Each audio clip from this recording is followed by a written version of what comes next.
We're on a roll. So, okay. Cool story about when I lived in Miami, or actually Fort Lauderdale, which if you're not familiar, Fort Lauderdale's about, roughly speaking, a half an hour north of Miami.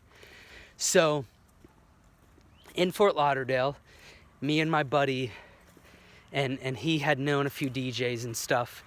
Me and my buddy was a DJ as well. We started thinking about how we could put a night together. And we approached this venue.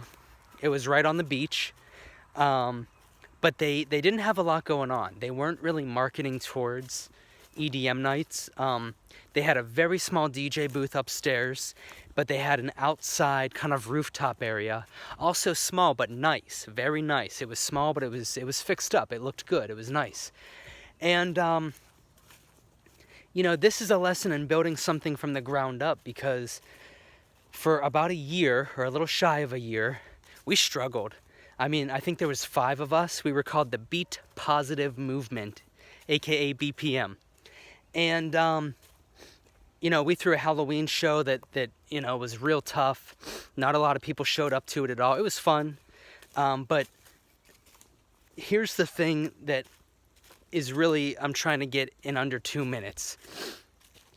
It takes people a while to catch on.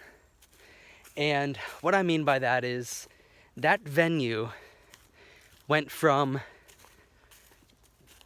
not having a lot of people attending for EDM shows at all. I think they mostly had DJs that would do like a pop punk like video VJ kind of night, and stuff that was real commercial and just kind of broad strokes. We went in there as a crew, and we all spun something different. We had kind of me as the techno guy, my one buddy who played kind of like spinning house, like beachy, kind of feel-good piano vocal kind of house. One of my best friends, Renato, he played kind of like a little bit of a mixture of electro and techie, just kind of read the crowd. It was always house, but it was usually kind of dirty house, like electro or tech. It just depended on what the crowd was feeling.